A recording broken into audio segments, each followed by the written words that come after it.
내가 하나님을 의지하여 그의 말씀을 찬송하며 여호와를 의지하여 그의 말씀을 찬송하리이다. 아멘.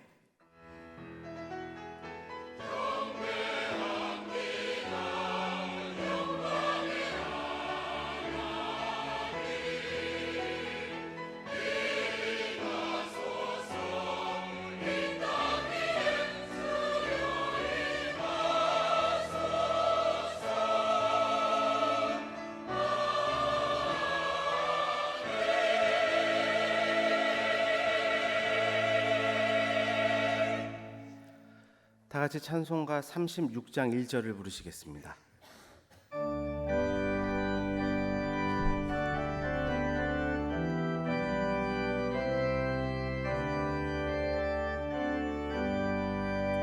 주 예수 이름 높이여 다 찬양하여라. 금열 유관을 들여서 만유의 주찬양. 금열 유관을 들여서 만유의 주찬양.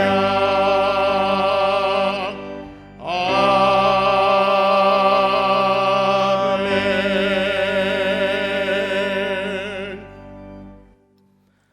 지난 한 주간을 돌이켜보며 간절한 마음으로 참회의 기도를 다 함께 드리겠습니다.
내가 택함 받은 자들을 위하여 모든 것을 참음은 그들도 그리스도 예수 안에 있는 구원을 영원한 영광과 함께 받게 하려 함이니라.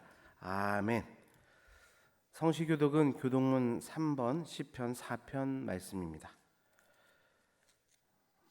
성시교독은 교독문 3번 시편 4편입니다. 내 의의 하나님이여, 내가 부를 때에 응답하소서. 곤란 중에 나를 너그럽게 하셨사오니 인생들아, 어느 때까지 나의 영광을 바꾸어 욕되게 하며 여호와께서 자기를 위하여 경건한 자를 택하신 줄 너희가 알지어다. 너희는 떨며 범죄하지 말지어다. 자리에 누워 심중에 말하고 잠잠할지어다. 여러 사람의 말이 우리에게 선을 보일 자 누구뇨 하오니 주께서 내 마음에 두신 기쁨은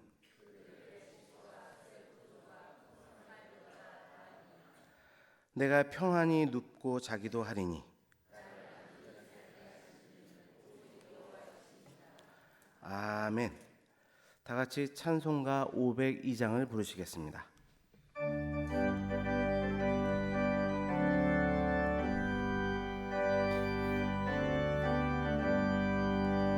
빛의 사자들이 어서 가서 어둠을 물리치고 주의 진리 모르는 백성에게 복음의 빛 비춰라. 빛의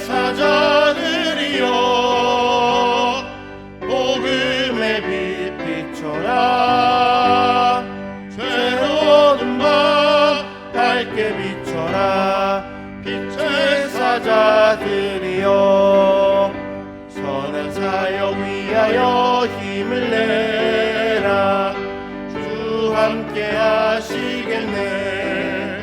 주의 크신 사랑을 전파하며 복음의 빛 비춰라. 빛의 사자들이여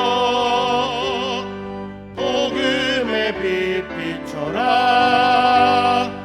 괴로운 밤 밝게 비춰라.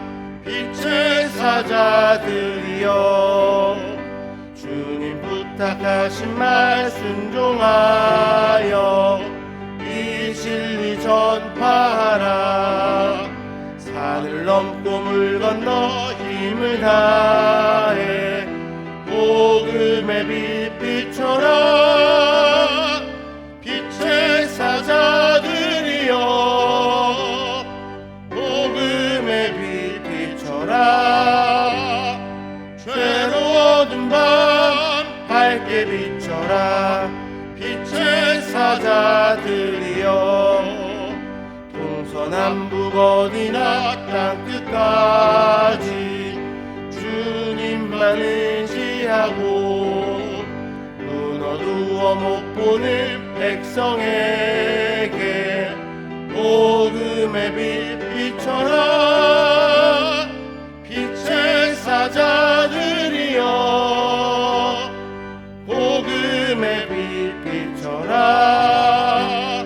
괴로운 밤 밝게 비춰라. 빛의 사자들이여. 김원영 안수 집사님께서 기도하시겠습니다.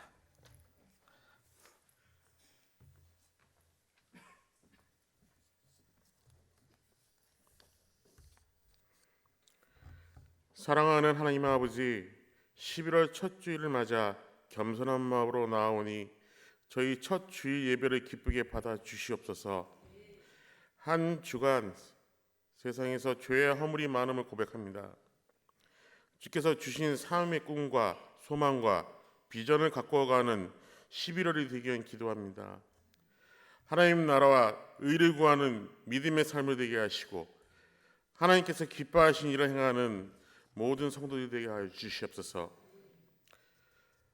하나님의 나라를 소망하며 모든 것을 위해 하나님이 온전히 구하여 주시옵소서. 온전한 육심의 강구함을 더 있게 하시며 새 일을 행하시는 하나님 아버지 나라와 민족을 되기 위하여 기도합니다. 현 시대의 위기와 혼란의 시대에 전능하신 하나님께서 우리 민족에게 평화를 내려 주시옵소서. 우리 은혜 광고성교회가 하나님 기쁘게 하시는 사랑과 은혜 넘치는 축복된 교회로 되게 하여 주시옵소서. 우리의 삶의 연약함이 아시는 하나님 아버지, 고통 중에 있는 성도들에게 용기와 소망을 주시고 연단에 있는 성도님들에게 삶의 기쁨과 응답을 주시어 믿음 안에 날마다 승리와 삶의 축복하여 주시옵소서. 우리 미래의 주일학교를 위해 기도합니다. 고3 입시생 아이들 수능이 얼마 남지 않았습니다. 수능을 위하여 자녀들이 좋은 성적을 거두게 하시옵소서. 우리의 자녀를 위하여 기도하는 성도님들에게 평안을 주시옵소서. 학년 부서마다 미래 아이들이 가득가득 차게 하시고 주님께 함께하는 시간을 축복하여 주시옵소서. 오늘 주일 예배 말씀을 선포하시는 박재신 담임 목사님께 성령의 기름을 부음이 충만케 하사 능력의 말씀을 선포하실 때 듣는 모두가 은혜를 받는 귀한 시간이 되게 하여 주시옵소서. 주님께 찬양으로 영광을 돌리는 베들 찬양대와 곳곳에 헌신하는 귀한 손길을 위하여 축복을 더하여 주시옵소서. 우리 모두가 이 순간 삶의 축복 넘치는 예배 시간에 하나님을 바라보고 나아가기를 원합니다. 거룩하신 예수님의 이름을 기도드립니다. 아멘.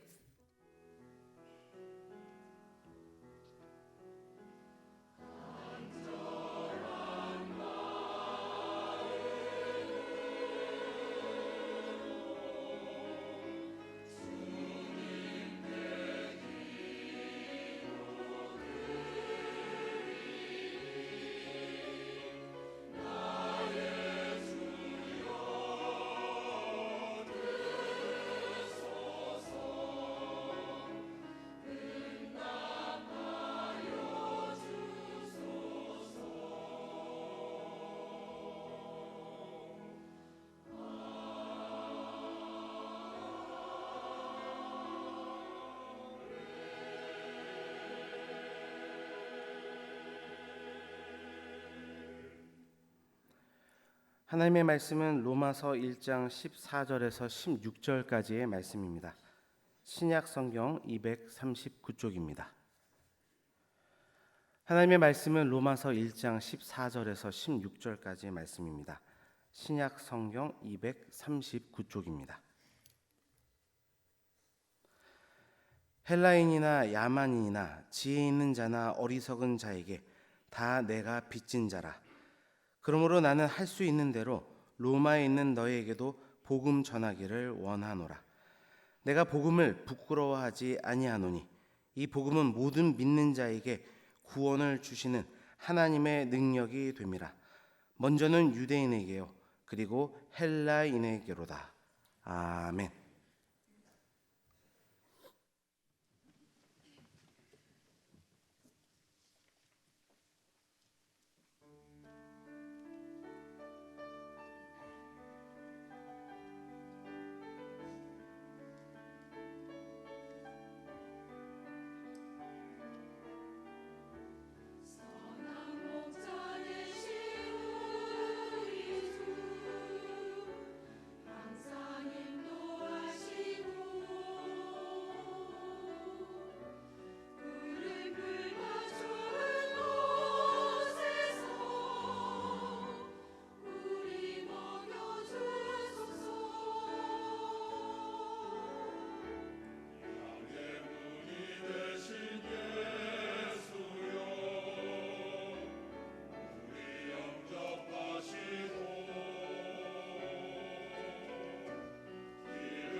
아멘. 세상 살면서 제일 우리의 어깨를 짓누르는 것은 빚진 삶입니다. 왜냐하면 빚은 갚아야 되기 때문입니다. 따라서 세상 살면서 빚 안 지고 사는 삶, 이것이 참 축복이라 생각합니다. 하지만 지금 우리들이 살고 있는 이 세상은 어찌 보면은 빚 권하는 세상이다 보니 어느새 빚지고 사는 것이 부담이 없어졌을 뿐만 아니라 오히려 빚 없이 사는 사람들을 보면은 어리석어 보이기까지 한다는 것입니다. 흔히들 사업하는 사람들은 그렇게 얘기합니다. 자기 돈 갖고 사업하는 사람이 어딨냐. 다 남의 돈 가지고 투자 받아서 또 은행 융자까지 받아서 사업을 하다가 부도 나면은 자기는 전혀 손해 보지 않고 남만 피해를 준다라는 것입니다. 사업하는 사람들의 마인드가 이런 생각이라는 것입니다. 그것뿐만 아니라 우리들의 삶 속에서도 이런 생각이 많이 들어와 있다라는 것입니다. 예를 들면 신용카드만 봐도 우리들이 얼마나 빚권하는 사회에 살고 있나 이것을 느낄 수가 있습니다. 처음 신용카드가 나왔을 때는 사람들은 신용카드 쓰는 것 주저했습니다. 현찰로 현금을 주고받아야지 내 지갑에 돈이 얼마나 나가고 얼마나 들어온가를 알기 때문에 우리가 경제적으로 이렇게 잘 살 수가 있습니다. 그런데 어느 순간 이제 신용카드를 국가에서도 쓰라고 이야기합니다. 그리고 아시는 것처럼 신용카드 회사가 신용카드를 발급받으면 얼마나 서비스로 주는 게 많습니까? 그러다 보면 이런 서비스 내 돈 들이지 않고 회사에서 서비스 준다 그거 생각하다 보면은 신용카드 발급을 안 받을 재간이 없습니다. 그래서 여러분 신용카드 받지 않습니까? 그리고 이제 신용카드를 쓰게 됩니다. 하지만 이 신용카드라는 것은 내가 지금 쓸 때는 돈이 지출되지 않고 월 말에 결산하면서 나온다라는 것입니다. 바꿔 말하면 외상으로 거래를 한다라는 거예요. 그래서 이제 신용카드가 익숙해지다 보면은 우리는 신용카드로 모든 물건을 삽니다. 지금은 1,000원, 2,000원 하는 것도 신용카드로 긋는다라는 거예요. 사실 가게 입장에서는 1,000원짜리 물건 받아서 얼마 남겠습니까? 카드 수수료 내고 나면은 오히려 손해 볼 지경인데도 그만큼 신용카드가 우리의 생활화가 된 것입니다. 그런데 이렇게 신용카드를 쓰다 보면은 어떻게 됩니까? 쓸 때는 너무나 기분이 좋은데 월말에 청구서를 받는 순간 충격을 받는다라는 거예요. 내가 이렇게 많이 썼나? 그런 적 없으십니까? 월말다 청구서 볼 때마다 충격받는 거예요. 충격받으면 어떡합니까? 과연 내가 이렇게 썼는가 해가지고 명세서 보고 하나하나 다 체크하는 거예요. 결론은 어떠합니까? 다 썼다라는 거예요. 전산에서 속이지 않고 신용카드 회사가 속이지 않습니다. 생각해 보면은 내가 다 썼다라는 거예요. 그런데 우리는 쓸 때는 감 없이 그냥 씁니다. 아무 생각 없이. 그래서 내 예산과 상관없이 지출을 다 하고 나서 그리고 나서 월말에 이제 내 월급 봉투 가지고 지출하려고 보니까 충격을 받는 겁니다. 근데 여러분 그나마 내가 돈이 들어오는 게 있으면 신용카드 대금을 지출할 수 있지만 그것이 안 되면 어떻게 됩니까? 결국은 연체가 되고 결론적으로 신용불량자가 된다라는 것입니다.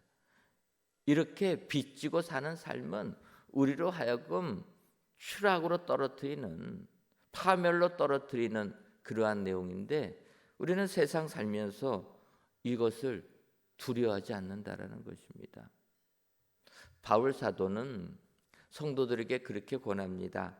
로마서 13장 8절 상반절을 보면 피차 사랑의 빚 외에는 아무에게든지 아무 빚도 지지 말라. 사랑의 빚 외에는 어느 누구에게도 빚 지지 말라라는 거예요. 여러분 그래서 교회 안에서 빌려달라고 하는 것 이거 절대로 안 된다라는 겁니다. 빚 지지 말라고 하는데 왜 나한테 좀 빌려달라고 요구합니까? 성경하고는 반대로 가는 거예요. 그래서 교회 안에서는 그러지 말아라. 오히려 다른 사람 불쌍해 보면 그냥 주라라는 거예요. 받을 생각하지 말고 주라. 근데 여러분, 이렇게 세상 살면서 빚지는 삶, 이것은 절대로 축복이 아닌데, 이제 우리가 영적으로 오늘 성경 말씀 보게 되면은 이제 로마서 1장 14절에 헬라인이나 야만인이나 지혜 있는 자나 어리석은 자에게 다 내가 빚진 자라. 사도 바울이 이렇게 고백합니다. 다 내가 빚진 사람이라는 거예요. 여러분, 바울 사도가 빚진 사람이라 고백하는 내용은 어떤 내용이겠습니까? 이것은 세상적인 돈 빌려서 빚진 게 아니라 내가 복음을 받은 것에 대한 빚진 삶이라는 겁니다. 우리는 예수님을 믿어서 이렇게 교회에 나옵니다. 누가 권해서 교회를 나오는데 내가 스스로 교회를 나오지 않는다라는 거예요. 그래서 다 나에게 복음을 전해준 분이 있다라는 것입니다. 우리나라가 이렇게 지금 그리스도인들이 많아진 것도 다 100여 년 전에 선교사님들이 이 땅에 와서 복음을 전해줬기 때문에 우리가 예수님을 믿고 구원을 받게 된 줄 믿습니다. 그렇다면은 그들로 인하여서 우리는 빚진 삶을 살게 되었는데 이 빚을 갚아야 된다라는 거예요. 갚으려고 보니까 복음을 전해주신 분들은 다 천국에 가셨다라는 거예요. 그럼 누구에게 갚습니까? 세상은 돈 빌려준 분 사라지면은 잘 됐다 하지만 아니라는 겁니다. 우리는 복음을 전해주신 분들 그들에게 갚을 게 아니라 예수님을 알지 못하는 자들에게 복음을 전하는 것이 빚진 삶을 보답하는 길이라 이렇게 이야기하고 있다라는 것입니다. 그래서 사도 바울은 내가 하나님의 은혜로 예수님을 믿었고 그러하기 때문에 이 구원의 은혜를 세상 사람들에게 전하겠다라는 거예요. 그런데 헬라인이나 야만인이나 지혜 있는 자나 어리석은 자 차별 두지 아니하고 모든 자에게 한다라는 것입니다. 우리는 세상 살다 보면은 우리도 모르는 사이에 차별을 둘 수가 있습니다. 본의 아니게 내가 편안한 사람에게 전하다 보니까 같은 언어를 쓰는 사람, 같은 교육 수준을 받은 사람, 같은 문화권에 있는 사람들에게 복음을 전하기가 쉬운데 바울 사도는 아니라는 것입니다. 민족을 떠나서 배운 자나 못 배운 자나 다 나는 복음의 빚진 자라 그들에게 복음을 전하겠다라는 것입니다. 여러분, 이렇게 하는 것이 우리가 쉽게 생각해 보면은 부모님의 사랑을 기억해 보면 알 수 있습니다. 여러분, 우리가 이 세상에 태어날 때 우리의 의지로 태어나셨습니까? 아니라는 거예요. 부모님이 우리를 이 세상에 태어나게 해주셨고 부모님이 이 세상에 태어난 우리들을 사랑으로 양육시켜 주셨다는 것입니다. 그래서 부모님의 사랑을 입어서 이렇게 장성한 어른들이 된 우리들, 이제 부모님의 사랑을 갚으려고 보니까 부모님들은 어떠하십니까? 다 천국에 가셨다라는 거예요. 그러면 그 사랑을 누구에게 갚아야 되겠습니까? 우리의 자녀에게 갚는다라는 거예요. 그래서 우리가 항상 얘기합니다. 부모님의 사랑은 내리사랑이라는 거예요. 받은 사랑을 자녀에게 돌려주는 겁니다. 그래서 우리 부모들이 자녀를 사랑할 때는 무조건적으로 사랑하지 않습니까? 이처럼 복음도 마찬가지라는 겁니다. 우리가 복음을 전해준 자에게 복음을 받았다라면 이 시간에도 주님을 알지 못하는 자들에게 복음을 전해서 그 사랑을 전하는 것, 이것이 빚진 자의 삶이라. 여러분 기억하시고 오늘도 내가 예수님 믿은 것 그냥 믿은 것이 아니라 나에게 복음을 전해준 분 때문에 내가 믿었다. 기억하시고 이 은혜로운 복음을 주님을 알지 못하는 자들에게 나가서 전하시는 은혜의 모든 성도님들 되시기를 주님의 이름으로 축원합니다. 그렇다면 이렇게 복음의 빚진 자는 이 빚을 갚기 위하여서 복음을 어떻게 전해야 됩니까? 먼저는 할 수 있는 대로 전해야 된다는 것입니다. 바울 사도는 로마서 1장 15절에서 그러므로 나는 할 수 있는 대로 로마에 있는 너희에게도 복음 전하기를 원하노라 이렇게 고백하고 있다라는 것입니다. 복음의 빚진 자이기 때문에 나는 이 빚을 갚기 위하여서 복음을 전하기를 원한다. 그런데 할 수 있는 대로 복음을 전하겠다라는 것입니다. 이 할 수 있는 대로라는 이 표현을 세번역에서는 그렇게 표현합니다. 간절한 소원은 내가 마음의 소원을 가지고 할 수 있는 대로 복음 전하기를 원한다. 이런 의미라는 것입니다. 그런데 바울 사도가 이야기하는 이것은 할 수 있는 대로는 내 뜻대로 모든 것을 다하는 것이 아니라 간절한 소원인데 하나님께서 허락하시면 하겠다라는 거예요. 왜냐하면 그 앞선 로마서 1장 13절을 보면 형제들아 내가 여러 번 너희에게 가고자 한 것을 너희가 모르기를 원하지 아니하노니 이는 너희 중에서도 다른 이방인 중에서와 같이 열매를 맺게 하려 함이로되 지금까지 길이 막혔도다. 그렇게 고백한다라는 것입니다. 사도 바울은 로마에 가서 복음 전하기를 원했습니다. 그런데 그 길이 여러 번 막혔다라는 거예요. 그래서 사도 바울은 하나님께서 그 길이 열어주실 때까지 그는 할 수 있는 대로 너희들에게 가서 복음 전하기를 원한다라는 것입니다. 세상에서는 내가 생각하고 내가 결정하면 그대로 행하려고 하는 게 많이 있다라는 것입니다. 세상 사람들은 다 그렇게 하라고 합니다. 너가 뜻을 세웠으면 그 뜻에 따라서 행하라는 거예요. 근데 우리 그리스도인들은 내가 뜻을 정했어도 나의 간절한 소원은 있지만 그 소원은 하나님이 허락하실 때 한다는 거예요. 나는 이걸 원하지만 하나님께서 허락하지 아니하시면 그 때를 기다릴 줄 알아야 된다는 거예요. 그래서 로마에 가기를 원했지만 길이 막혔을 때 내가 아직 가지 않는다라는 거예요. 하지만 내 마음은 할 수 있는 대로 로마까지 가기를 원한다라는 것입니다. 여러분 사도 바울의 이런 마음을 가지고 하나님의 때를 기다리니까 결국 어떻게 하십니까? 하나님께서는 생각지도 못했던 방법으로 사도 바울을 로마까지 이끌어 주셨다라는 거예요. 결국 우리가 아는 대로 바울 사도 로마로 죄인의 몸이 되어서 압송당하지 않습니까? 그 모습은 사도 바울이 계획했던 모습은 아닙니다. 그런데 하나님께서 그렇게 역사하신다라는 거예요. 바울 사도가 로마까지 가서 복음을 전하게 되는 그 시작은 유대인들의 오해로부터 시작합니다.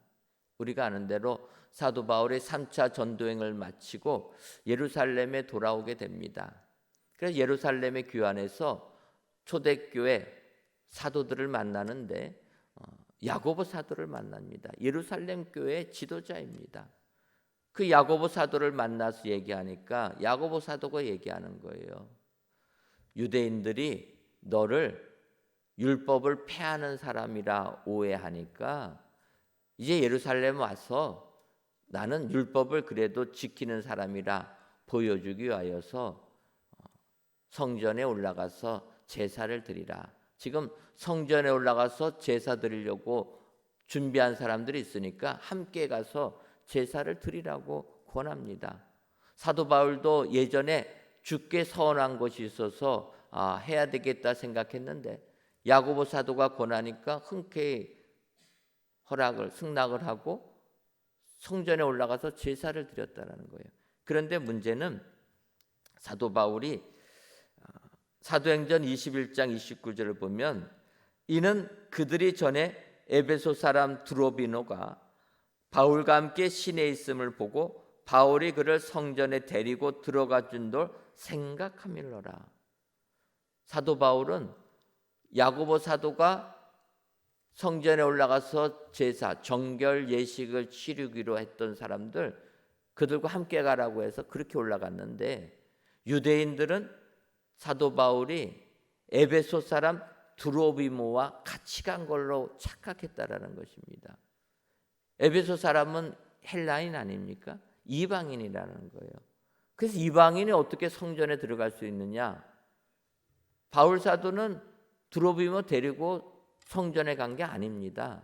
그런데 유대인들은 전날 사도 바울이 드로비모와 함께 있는 것을 보았기 때문에 얘를 데리고 성전에 올라가서 정결 의식을 치렀다 해서 오해했다라는 거예요.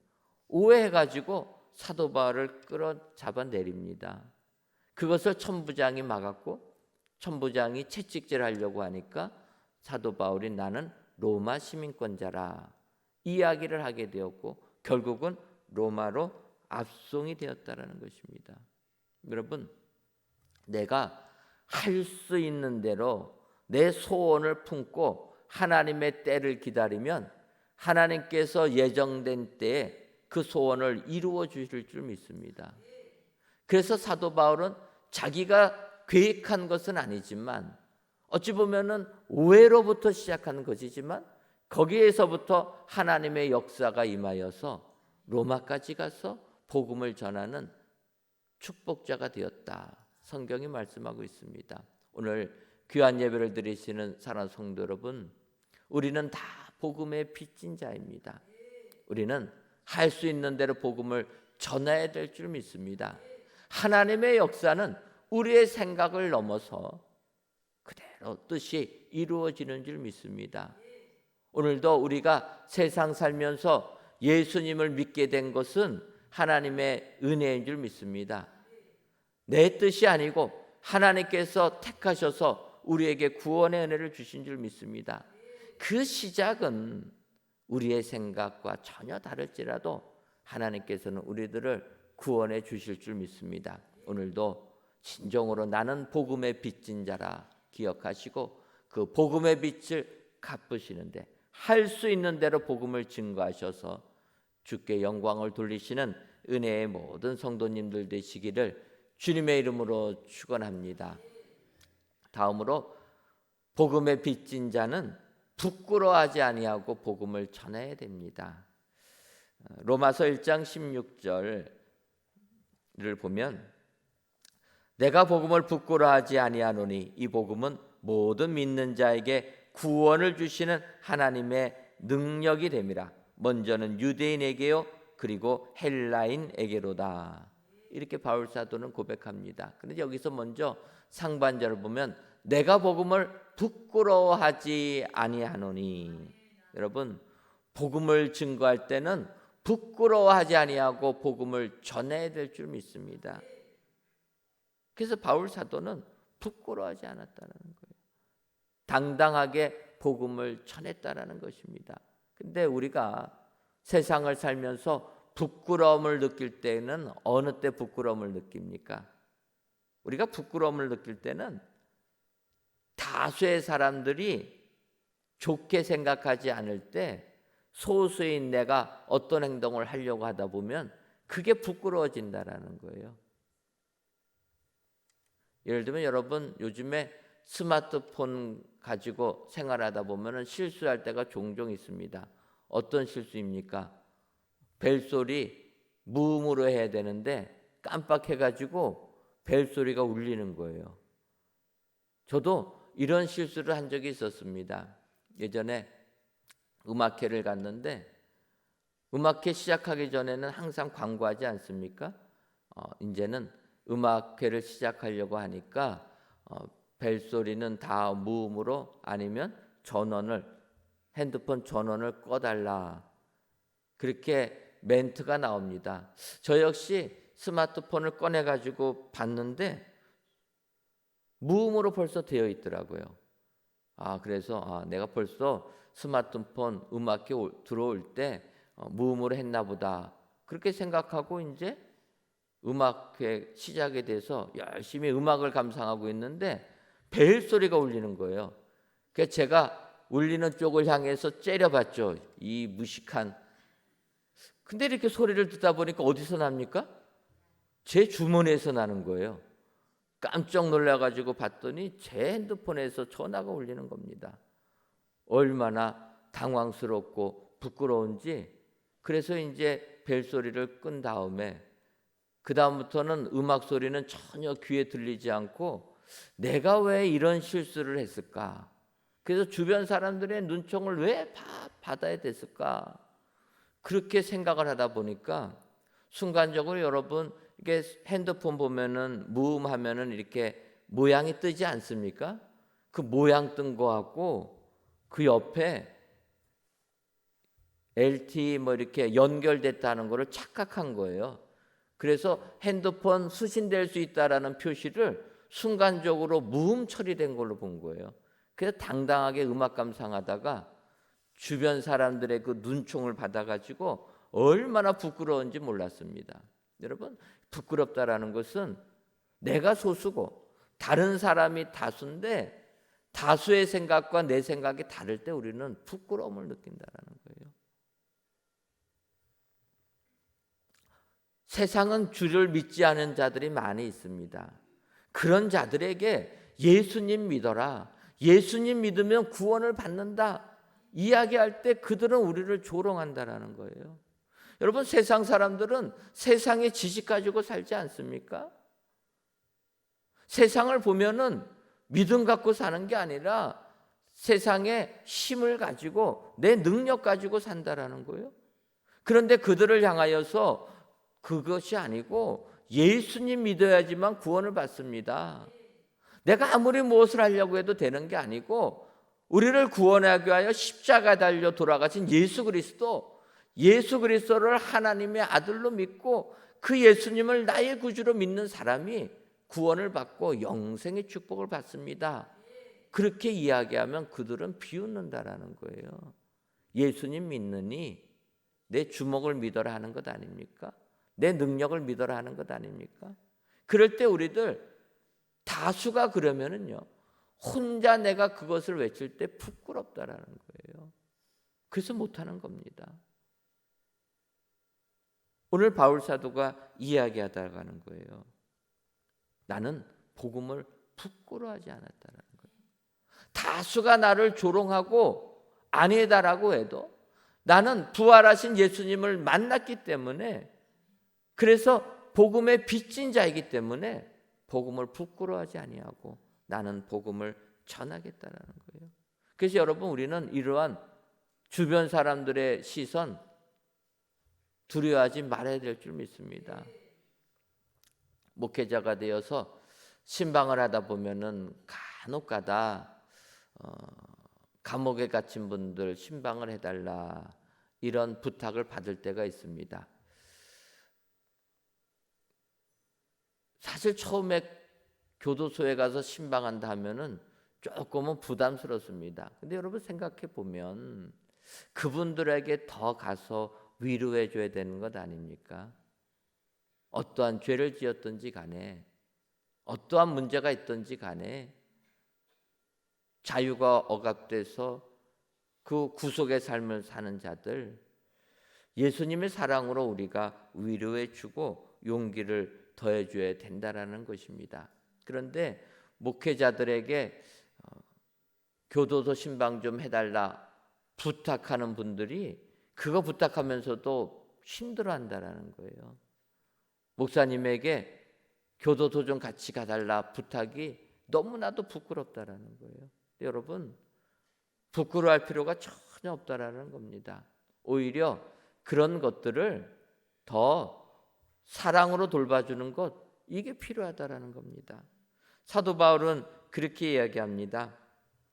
디모데후서 1장 16절과 17절을 보면 원하건대 주께서 오네시보로의 집에 긍휼을 베푸시옵소서. 그가 나를 자주 격려해 주고 내가 사슬에 매인 것을 부끄러워하지 아니하고 로마에 있을 때에 나를 부지런히 찾아와 만났음이라.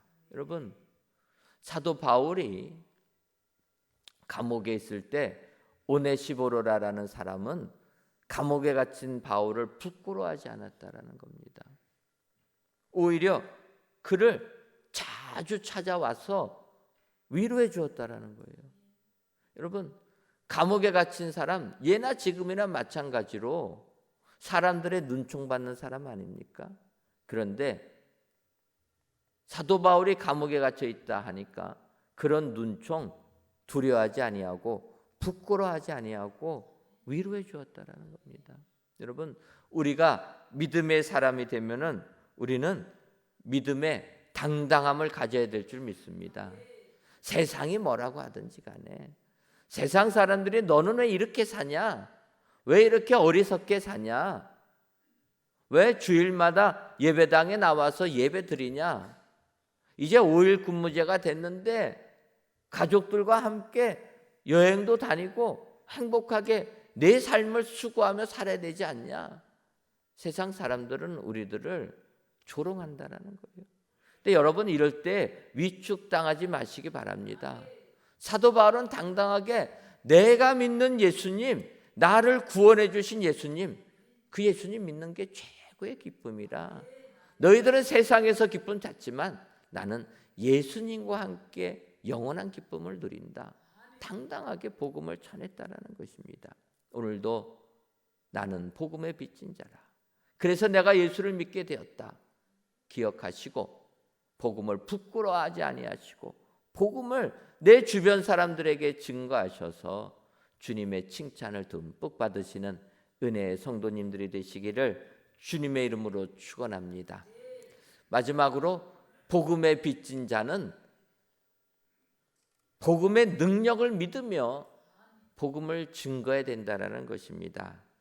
오늘 보면 로마서 1장 16절 중반절을 보면 이는 복음은 모든 믿는 자에게 구원을 주시는 하나님의 능력이 됨이라. 먼저는 유대인에게요 그리고 헬라인에게로다. 이렇게 얘기합니다.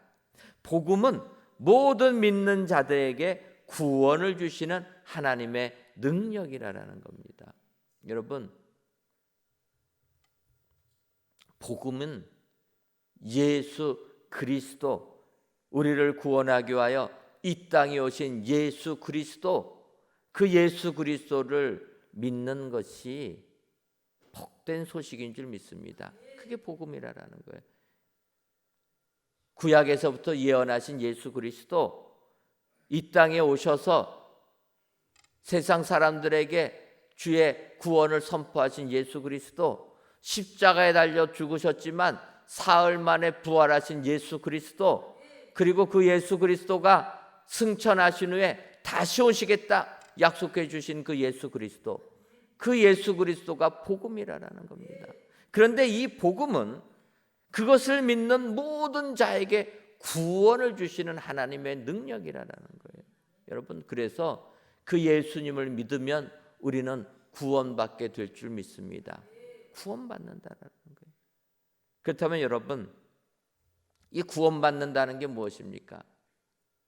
성경은 구원은 우리의 육적인 삶, 세상적인 삶과 함께 영적인 삶까지 포함하고 있다라는 거예요. 예를 들면 마가복음 5장을 보게 되면 12회를 혈류증으로 앓아온 한 여인이 등장합니다. 그 12회 동안 혈류증으로 온갖 병원 다녔지만 안 낫는 거예요. 그래서 그 여인이 너무나 힘들어서 내 병을 어떻게 고칠까 고민하고 있는데 소문이 들리는 겁니다. 누구든지 예수님께 나가면 육신의 병이 나음을 받는다라는 거예요. 내가 처한 이 현재의 삶에서 해방을 받는다라는 것입니다. 그러니까 그 여인, 지금 내가 살고 있는 이 땅의 삶이 얼마나 비참합니까? 혈류증으로 고생을 하고 있는 거예요. 그래서 그 여인이 예수님께 나가기 위하여서 주님의 옷자락을 만지는 것 아닙니까? 마가복음 5장 30절을 보면 예수님의 옷자락을 만진 그 여인에게 주께서 얘기합니다. 예수께서 그 능력이 자기에게서 나간 줄을 곧 스스로 아시고 무리 가운데서 돌이켜 말씀하시되 누가 내 옷에 손을 대었느냐 하시니. 여러분, 12회 동안 혈류증 걸린 여인은 그렇게 생각한 겁니다. 누구든지 예수님 앞에 나오니까 육신의 병이 치유함을 받았다. 그 사실을 듣게 되니까 주님이 이 마을로 오신다 할 때 그 여인은 예수님의 옷자락을 만졌다라는 거예요. 다른 사람들에게 얘기하지 않고 그 믿음 가지고 주님이 지나가실 때 옷자락을 만진 겁니다. 그때 어떻게 벌어집니까? 읽어드린 대로 그 여인은 예수님의 만나기만 하면 내 병이 나을 것이라 생각하고 지나가시는 예수님 옷자락 만졌을 때 주님의 능력이 나갔다라는 거예요. 그녀에게 임했다라는 것입니다. 여러분, 오늘도 내가 이 믿음 가지고 예수님을 믿으면 하나님의 구원의 능력이 우리에게 임하게 될 줄 믿습니다. 다른 사람들은 모릅니다. 그러나 내가 이 마음 가지고 주님 만지면, 주님 만나면 하나님의 능력이 우리에게 임하게 될 줄 믿습니다. 그래서 예수님께서는 그의 능력이 나간 걸 아시고 제자들에게 물어봤다라는 거. 누가 나를 만졌느냐? 제자들은 뭐라고 합니까? 주님, 이렇게 사람이 많은 가운데 다니다 보면 서로 밀치기 때문에 누가 만졌는지 어떻게 합니까? 하지만 주님은 아니라는 거예요. 내 능력이 나갔다라는 거예요. 내 능력이 지금 그 여인에게 임했다라는 겁니다. 그래서 그를 고쳐줬다라는 거예요. 그때 그 여인이 숨기지 못할 걸 알고 주님께 나와서 이야기한 겁니다. 주님, 제가 이런 병에 걸렸는데 주님의 소문 들으니까 주님 만나면 낫는다고 해서 내가 주님 만나기 위해서 옷을 만졌습니다. 여인이 이야기하니까 34절에서 얘기합니다. 예수께서 이르시되 딸아, 내 믿음이 너를 구원하였으니 평안히 가라. 내 병에서 놓여 건강할지어다. 여러분, 우리 주님 예수님은 우리에게 이런 육신의 구원을 주시는 줄 믿습니다. 혹시라도 오늘 내 삶이, 내가 이 세상에서 사는 삶이 힘들고 어려우신 분들 안 계십니까? 이 여인처럼 주님 만지시기를 바랍니다. 이 믿음 가지고 내가 예수님만 만나면 구원을 얻을 것이라, 이 믿음 가지고 주님 만나면 우리는 내 삶의 모든 것이 해결되는 축복을 받게 될 줄 믿습니다. 주님의 구원은 1차적으로 우리의 삶에서부터 해방이라는 거예요. 육체의 치료를 주신다는 것입니다. 더 나아가서 이 하나님의 능력은 모든 믿는 자들에게 구원을 주시는, 영생의 축복을 주시는 하나님의 능력이라는 것입니다. 여러분, 누구든지 예수님을 믿는 자 영생의 축복을 주시는 줄 믿습니다. 우리의 삶은, 세상에서의 우리의 삶은 이 세상 끝이면 끝이라고 하지만 성경은 아니라는 거예요. 이 세상의 삶 이후에 영원한 삶이 있다는 겁니다. 이 세상의 삶은 100년을 넘어가는 게 쉽지 않지만 예수 믿는 사람에게는 영원히 죽지 아니하는 영생의 축복이 있다. 그래서 우리가 하나님의 이 능력을 믿으며 예수님을 믿게 되는 줄 믿습니다. 오늘도 우리를 구원해 주시는 하나님의 능력을 힘입어서 영육간의 강건한 삶, 축복의 삶을 사시는 은혜의 모든 성도님들 되시기를 주님의 이름으로 축원합니다. 따라서 오늘 이 시간 진정으로 하나님의 능력을 믿으며 복음을 증거하시는 우리 성도님들 되시기를 바랍니다. 더 나아가 복음을 부끄러워하지 아니하시고 할 수만 있는 대로 복음을 증거하셔서 빚진 자의 삶으로 주께 영광을 돌리시는 은혜의 모든 성도님들 되시기를 주님의 이름으로 축원합니다. 기도하겠습니다. 하나님, 가을의 정취가 물씬 풍기는 오늘 이 시간, 다 내가 빚진 자라는 사도 바울의 고백을 묵상케 하시니 감사합니다. 하나님이여, 오늘도 하나님께 예배드리며 바울 사도의 그 고백을 묵상하오니 바울 사도의 고백이 우리의 고백 되게 하여 주옵소서. 하나님, 사도 바울은 복음의 빚진 자라 고백했사오니 아버지, 저희들 복음의 빚진 자로서 복음의 빚을 갚는 저희들 되게 하여 주옵소서. 복음의 빚을 갚으려면 할 수 있는 대로 부끄러워하지 않고 복음의 능력을 믿으며 복음을 증거해야 된다 말씀하셨사오니 이런 자들 다 되어서 주님의 칭찬을 듬뿍 받는 은혜의 성도님들 되게 하여 주옵소서. 예수님의 이름으로 기도하옵나이다. 아멘.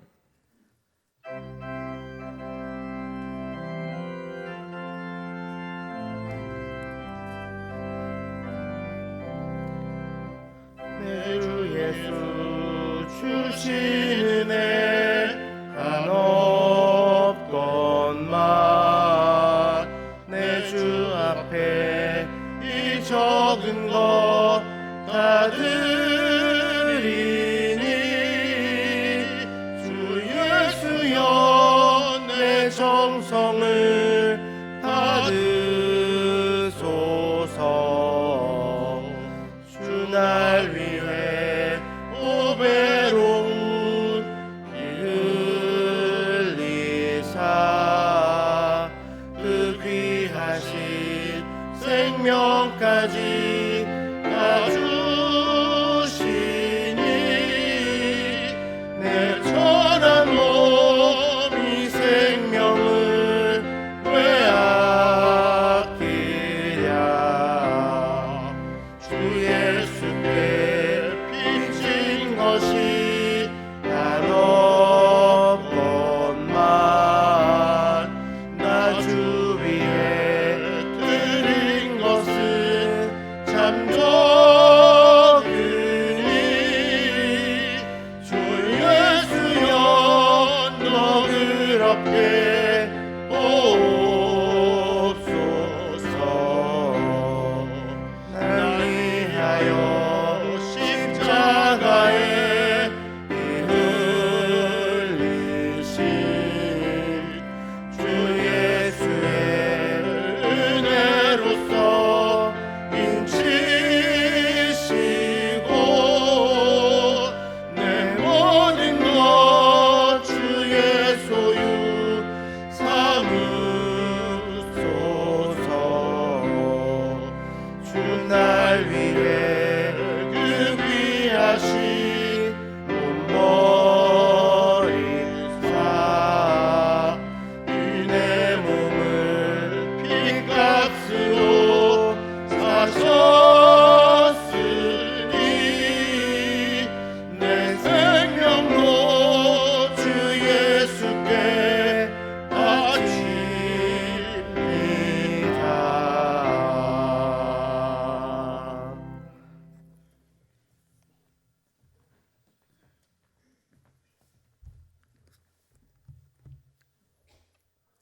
하나님, 이 시간 복음에는 하나님의 의가 나타나서 믿음으로 믿음에 이르게 하나니 기록된 바 오직 의인은 믿음으로 말미암아 살리람과 같으니라는 말씀을 의지하여 하나님께 귀한 예물들을 드립니다.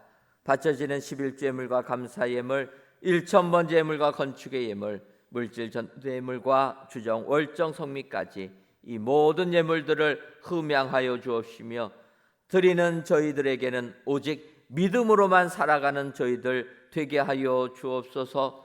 먼저는 복음에는 하나님의 의가 나타남을 기억하고 이 복음을 사랑하는 저희들 되게 하여 주옵소서. 더 나아가 이 예수님을 믿는 자들은 믿음으로 말미암아 살게 됨을 확신하고 이 세상 믿음으로만 살아가게 하여 주옵소서. 그리하여 이 시간 귀한 예물 드린 손길들마다 주께서 축복하여 주어서 영적으로나 육적으로나 풍족함의 은혜 받아 누리는 모든 성도님들 되게 하여 주옵소서. 하나님, 온 세상이 너무나 전쟁의 공포 속에 있습니다. 하나님께서 창조하신 이 세상 주여 불쌍히 여겨 주셔서 더 이상 사망이 없고 눈물이 없는 평화의 세상 되게 하여 주옵소서. 그러기 위해서 온 인류가 하나님 앞으로 돌아와 하나님만 섬기는 온 인류 되게 하여 주옵소서. 예수님의 이름으로 기도하옵나이다. 아멘. 이 시간 말씀을 생각하시면서 옆에 분들과 인사 나누도록 하겠습니다. 할 수 있는 대로 복음을 전합시다. 한 번 더 인사하도록 하겠습니다. 부끄러워하지 말고 복음을 전합시다. 그리하셔서 우리는 복음의 빚진 자다 기억하시고 그 복음의 빚을 갚으시는 은혜의 모든 성도님들 되시기를 주님의 이름으로 축원합니다.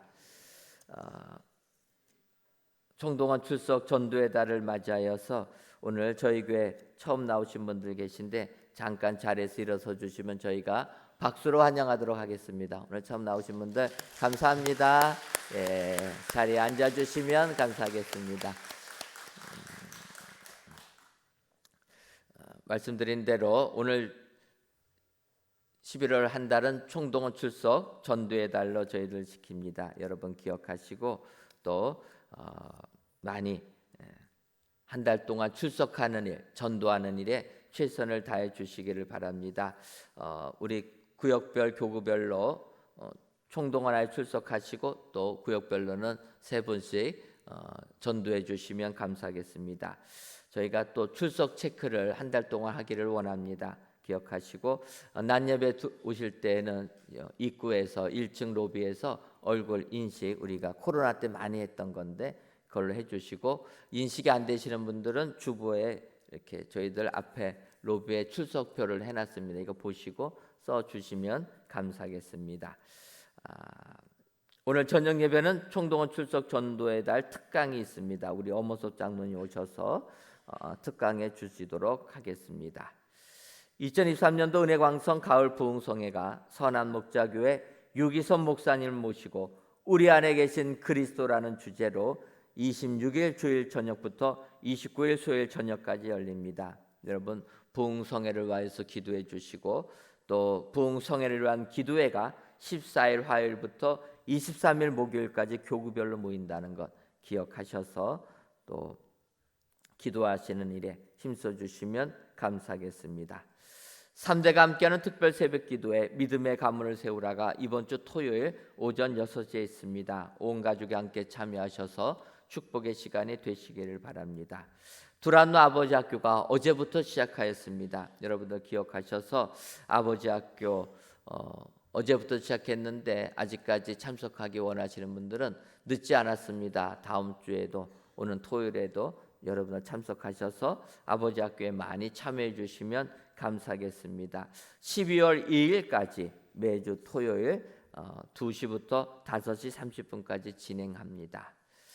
첫째 주 여전도 연례가 오늘 오후 1시 5시 정한 장소에서 모입니다.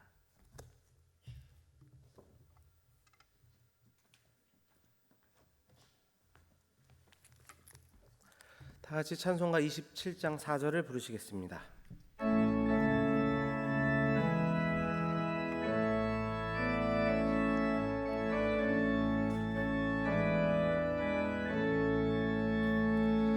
나 이제 생명이 있음을 주님의 은혜요 저 사망 권세 이기니 큰 기쁨 넘치네 큰 기쁨 넘치네 아멘.